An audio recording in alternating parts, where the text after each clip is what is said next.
va con vos.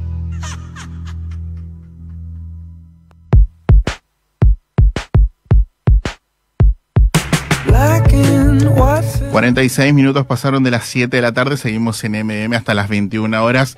Le damos la bienvenida, lo tenemos en comunicación, es un gusto siempre hablar con él, a Jorge Altamira, referente de la Izquierda Nacional. Jorge, José Espinosa te saluda, ¿cómo estás?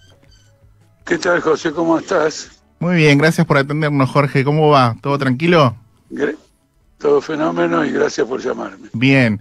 Bueno, Jorge, un poco para que conversemos sobre el contexto que está atravesando nuestro país. El viernes el INDEC dio a conocer la inflación del mes de abril, 8,7, es un número muy alto. ¿Cómo estás viendo? ¿Cómo está viendo la izquierda este momento de la Argentina? Bueno, indudablemente es muy alto y va a ser más alto todavía. Nosotros con la derecha y con los círculos así oficiales de la economía tenemos una discrepancia. Ellos opinan que esto obedece a emisión monetaria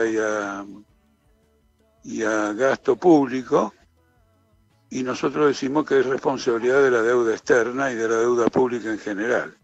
Porque hay una cosa que es muy clara: el valor de una moneda está determinado por la capacidad del Estado de honrar la deuda que ha contraído. Y el Estado argentino no puede honrar absolutamente nada. La deuda se ha disparado a 550.000 millones de dólares. Me refiero a la deuda del Banco Central, de las empresas estatales, del gobierno nacional, de las provincias, de los municipios. Una cifra absolutamente descomunal. Una gran parte de ella, unos 150.000 millones de dólares, están indexados mensualmente, así que crecen solos. Por el lado de las LELIQ, crecen solas por las tasas de interés descomunales que reciben, del orden del 110% anual. Por lo tanto, el tenedor de todo eso, el responsable de cobrar toda esa deuda, naturalmente se aleja del peso, porque el país va a declarar rápidamente un default. Se encuentra, de hecho, en default, le falta declararlo oficialmente. Entonces hay una corrida contra el peso, y al haber una corrida contra el peso, se desvaloriza el peso, y al desvalorizarse el peso suben los precios. La discrepancia que tenemos es que digamos, los voceros oficiales de la oposición, del gobierno, de aquí y de allá, no quieren mencionar la palabra deuda pública. Creen que es sagrada, que hay que pagarla, no importa que aumente, no importa que el 40% sea pobre, no importa que los salarios caigan, la deuda es sagrada. Pero la deuda es el mecanismo de la desvalorización del peso y por lo tanto de la inflación. Y ahora Massa está discutiendo con el FMI una devaluación especial del dólar oficial, que lo llevaría de los 230 más o menos que está ahora a 300 o 350 pesos. Entonces los mismos economistas que dicen que la deuda es producto de emisión o de gasto público, pronostican que si se produce esa devaluación, el índice mensual, por un par de meses, va a estar en el orden del 15%. Entonces, ¿qué es lo que provoca la inflación? La desvalorización de la moneda del país. ¿Y por qué hay desvalorización? Porque el emisor de esa deuda está en bancarrota. ¿Y por qué está en bancarrota? Está en bancarrota porque ha acumulado intereses impagos, ha seguido la política del Fondo Monetario, que lo endeudó por 50.000 millones de dólares para financiar una fuga de capitales. Mira, para resumir, José, vivimos en el mundo del saqueo permanente, donde hoy mismo las grandes empresas están ganando muchísimo en su actividad económica. Por ejemplo, esta industria textil que está a la cabeza de la suba de precios de abril, y los trabajadores están retrocediendo en salario. Y bueno, naturalmente hay una confiscación del trabajo por parte del capital. Ahora, Jorge, digo, Massa establece, dio algunas medidas el fin de semana que tiene que ver, subió la tasa de interés. Por el otro lado, la oposición o los sectores vinculados a la derecha dicen que el tema de inflación lo arreglan en 2 minutos, que fue una cosa que Macri había dicho también en su momento. Digo, ¿el plan de la izquierda en qué consiste? Un programa en que directamente no hay que pagarle al Fondo Monetario Internacional. ¿Ese es el programa de la izquierda? Yo no sé si es de la izquierda, yo estoy hablando ahora, José, por Política Obrera, Sí. es un partido que hemos formado a nivel nacional, porque observo que el resto de la izquierda ha escondido un problema, ha escondido un poco este tema de la deuda. Ujú. El tema es el siguiente, para colocarlo en un contexto que haga que el que no se escucha o no entienda bien. La cuestión de las deudas es mundial. En este momento, Estados Unidos está a punto de declarar un default, Estados Unidos, porque tiene una deuda pública, igual que Argentina, pero superior a la Argentina en relación a su PBI. La nuestra es de 110% del PBI, la de ellos es del 130% del PBI.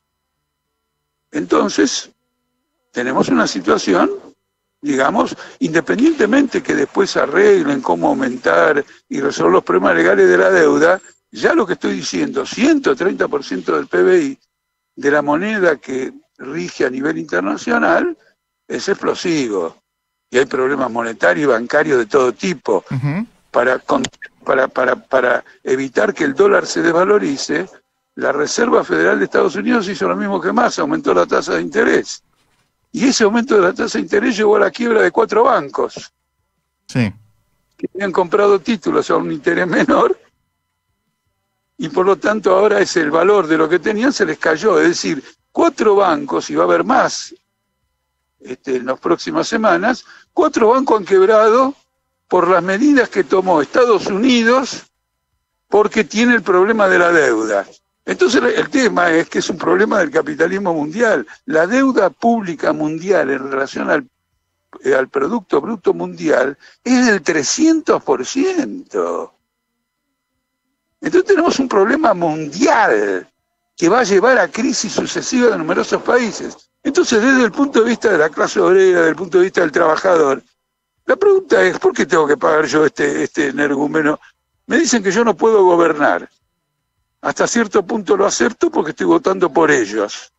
Los dejo gobernar, me endeudan hasta la manija en beneficio de ellos y ahora quieren que la pague. Es un despropósito. Y el esfuerzo de pagarla, como sería ahora una devaluación, que tampoco arreglaría ahora el problema, pero que ellos entienden que es un paso en arreglarlo, sería tremendamente perjudicial para los trabajadores. Por lo tanto, de nosotros llegar al gobierno, ¿qué haríamos?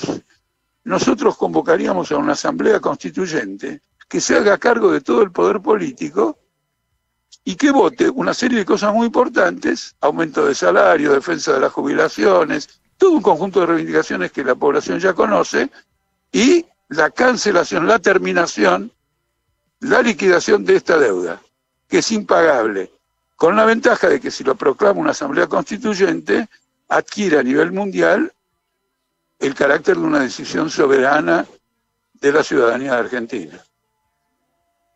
Ahora, Jorge, me parece interesante el tema que tocaste porque digo, uno ve la situación del mundo en general, ve la situación de Estados Unidos, incluso dicen que se van a quedar en algunos meses sin dólares, lo cual esto creo que va a intervenir el Congreso para ver si le permite a Biden otra vez endeudarse con la FIT y demás.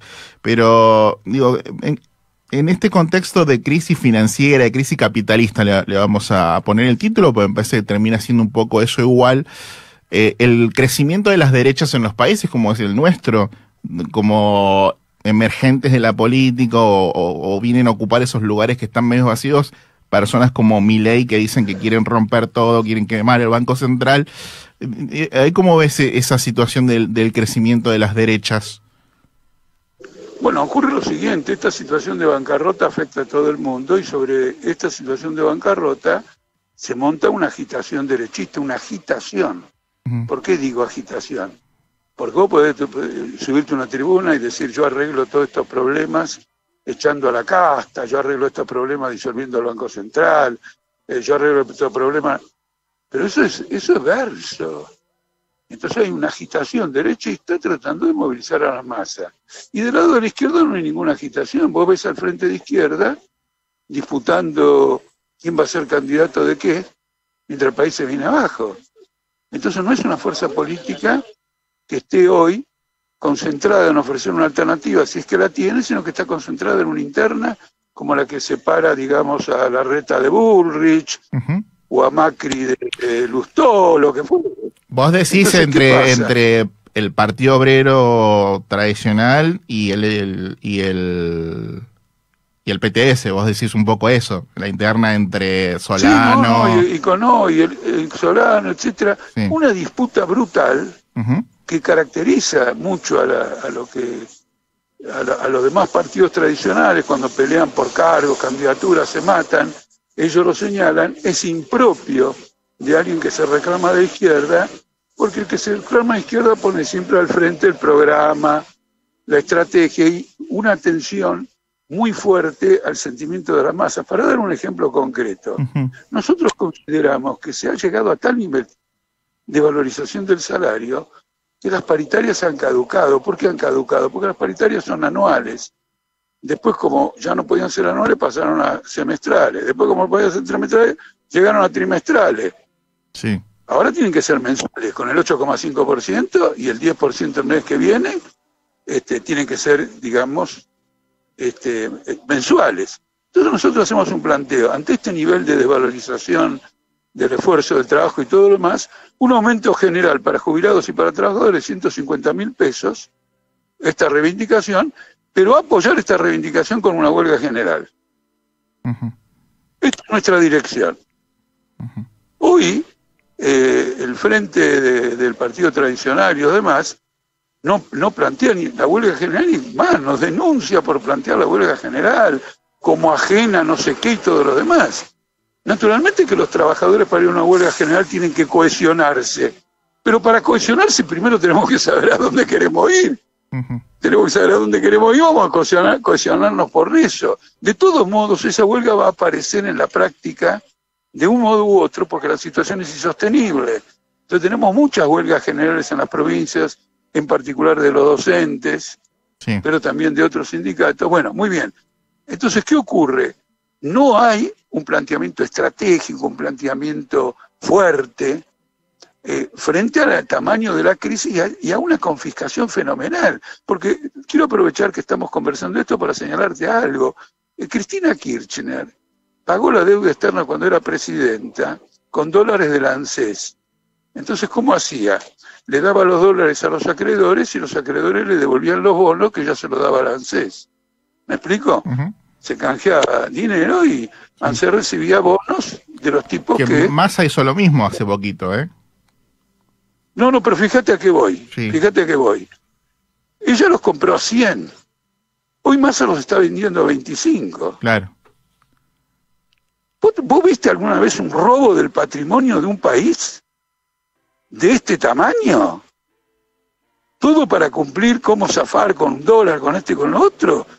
Esto es un desgobierno. Entonces, un partido de izquierda se coloca frente a una situación de este tipo preocupado por dar una orientación a los trabajadores, no de polemizar con Milei, sino de atender qué tendencias de los trabajadores los llevan a la lucha.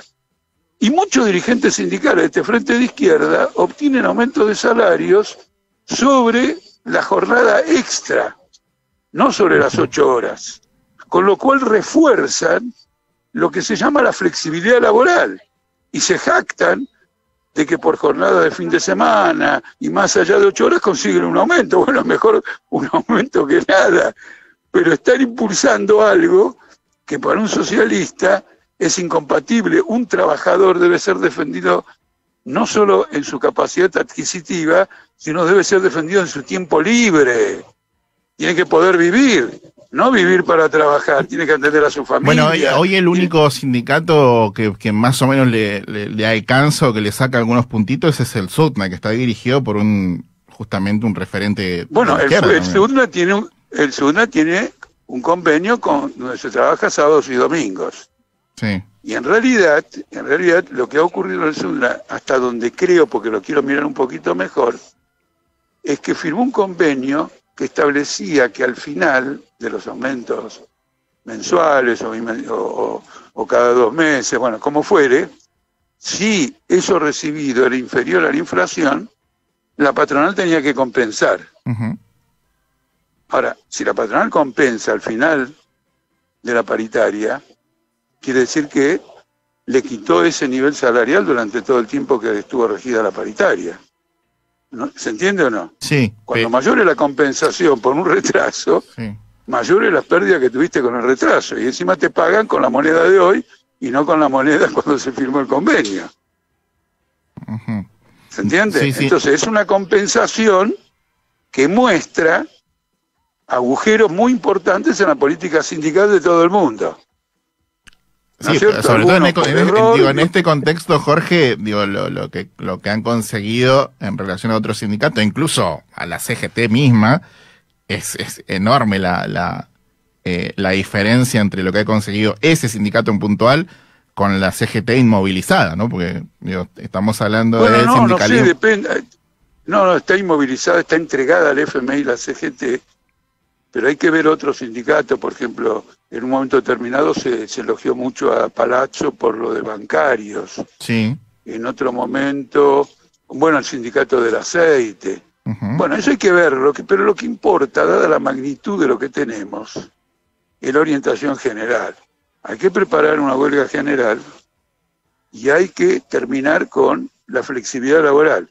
El salario mínimo tiene que ser igual al costo de la canasta familiar por 8 horas de trabajo, sin trabajar los fines de semana, por 8 horas. Es tan importante el salario como el tiempo excedente de las 8 horas que da el trabajador, que es donde radica fundamentalmente la ganancia del capitalista. Porque veamos otro ángulo, es muy interesante el abordaje que estás presentando, tomémoslo desde otro ángulo, olvidémonos del salario y de la inflación. Consideremos la actividad de una industria. Uh-huh. Si en esa industria,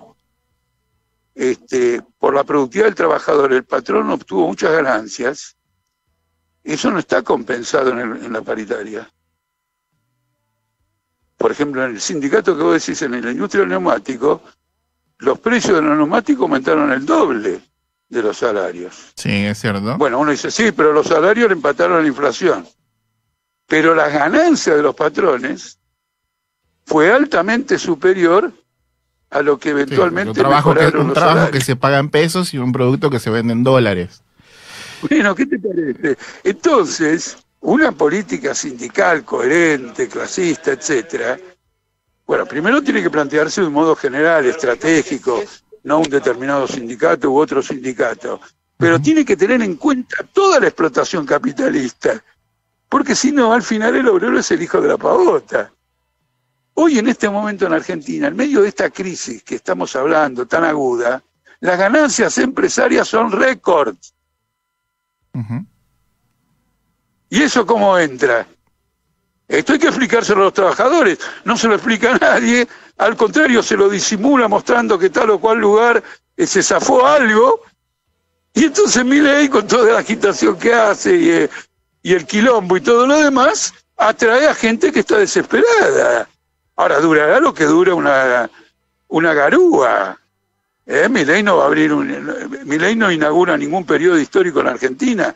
Acá el periodo que se quiere instaurar es un periodo de graves ataques a los obreros, porque si se impone el plan de la derecha y del propio gobierno que lo está llevando adelante, lo que vamos a tener es un largo periodo de salarios muy bajos, una parte importante de desocupación. La devaluación va a implicar también la desvalorización de toda la producción nacional, y bueno, hay que combatir eso abiertamente y ofrecer una salida obrera, porque esta es la salida de los capitalistas. Massa ocupa 18 horas de su día, porque dicen que trabaja mucho y descansa poco, reuniéndose con empresarios. Sí, es cierto. Porque trabaja para ellos. Y en ese justamente contexto de Sergio Massa, incluso se habla de que podría ser candidato a presidente. ¿Vos qué diferencia ves entre Massa, Larreta, Bullrich y Milei? No hay diferencia, pero lo interesante de este enfoque que estás haciendo ahora son las similitudes de Larreta con Massa. El fin de semana pasado, o antes, un poquito antes en la semana, se reunió la Cámara de Comercio Norteamericana en la Argentina.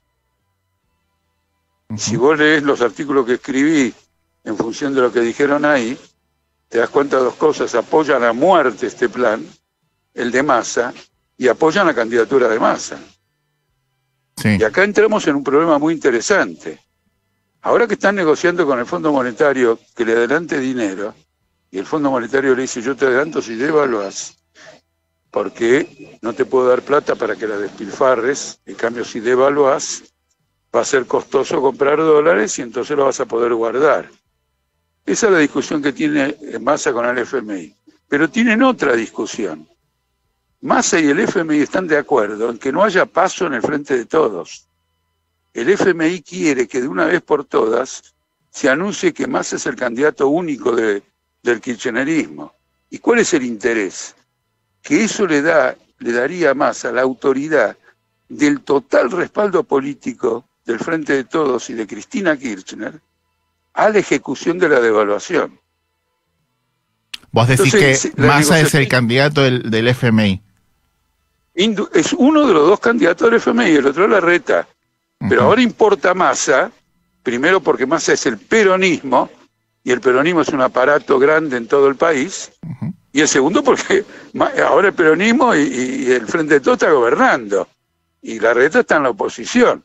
Además también ellos se dan cuenta que Larreta tiene dificultades con Macri y con Bullrich y todo lo demás. Entonces, como plan B, tienen capaz que sigue el peronismo. Pero el punto fundamental es lo siguiente: si vos devaluás y provocás inflación del 15% mensual, el problema que se plantea es si tenés espaldas políticas para aguantar eso. Claro. Y la única forma que Massa tiene de conseguir algo de espalda política es que se bajen todo de la interna del Frente de Todos y Cristina Kirchner salga y diga: mi candidato es Massa. Y entonces el FMI le impuso al peronismo su candidato y con esa autoridad aplican el plan económico. Y bueno, después será una lucha. No porque le den autoridad, el pueblo argentino se va a dejar pisotear, pero ya es una lucha.